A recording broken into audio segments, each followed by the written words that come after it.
Tentara pertahanan Israel mulai menarik diri dari Lebanon Selatan pada Selasa 18 Februari 2025. Penarikan itu bagian dari kesepakatan gencatan senjata yang ditengahi Amerika Serikat. Di sisi lain, Hizbullah berupaya menata kehidupan baru pemukim di Lebanon Selatan. Diketahui warga Lebanon Selatan kini menanti bantuan Hizbullah untuk memperbaiki rumahnya. Akibat perang menyebabkan kerusakan parah di kota perbatasan.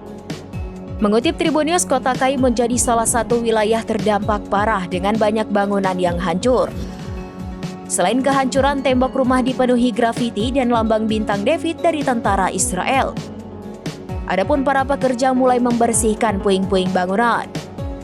Selain itu, perusahaan listrik Lebanon memasang tiang listrik baru di wilayah terdampak perang.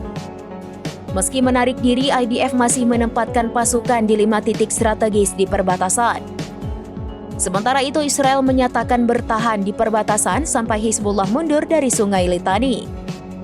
Dilaporkan tentara Israel menggunakan bulldozer untuk membangun perbentengan di Bukit Hamamis, Qiam Selatan.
Download Tribun X sekarang, menghadirkan lokal menjadi Indonesia.